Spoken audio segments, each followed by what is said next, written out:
তো অনেকেই এই ভুল ধারণা নিয়ে বিজনেসে আসে। যে বিজনেসে আসার সময় চিন্তা করে যে আমি ব্র্যান্ড বানাবো, আমি এটা বানাবো, হ্যাঁ?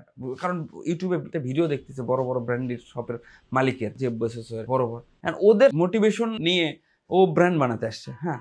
কারণ টাকা আছে অল্প, ব্র্যান্ড বানাতে আসছে, ২ দিন পরে সে ব্র্যান্ড কেন? সে নিজেই নাই ব্যবসায় আর। আমাকে শুরু করতে হবে ছোট থেকে। আমাকে ছোটই চিন্তা করতে হবে। আমাকে জাস্ট বুঝতে হবে যে এরপরে এই ধাপ, এরপরে এই ধাপ। মানে একটা ধাপ আছে না? মানে আমাকে টার্গেট এটুকু নিতে হবে। দেন আবার বাড়াইতে হবে। আস্তে, আস্তে, আস্তে, আস্তে সেটাকে বড় লেভেলে নিয়ে যেতে হবে।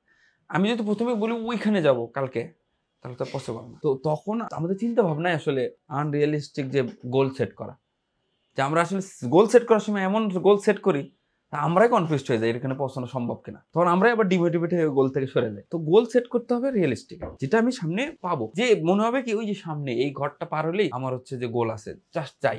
১ পা ২ পা করে। তখন আবার গোলটাকে আবার একটু আগাইতে হবে। বাকি আমার মনের মধ্যে কি আছে বড় গোল সেটা নাই আমি ওখানেই রাখলাম। কিন্তু কাজ করব আমি ছোট, ছোট গোল নিয়ে। যখন আমি চিন্তা করব না আমি সামনের ২ মাসের মধ্যে আমি আ চাঁদে চলে যাবো। চাঁদে ২ মাসের মধ্যে সে কি করে যাবে? এবার তার কাছে একটা প্ল্যান আছে। তার কাছে ১ম ৫ দিন ৪ দিন খুব প্ল্যানটা সুন্দর লাগতেছে। না সে যাইতে পারবে ২ মাস। তারপরে না সম্ভব তো না।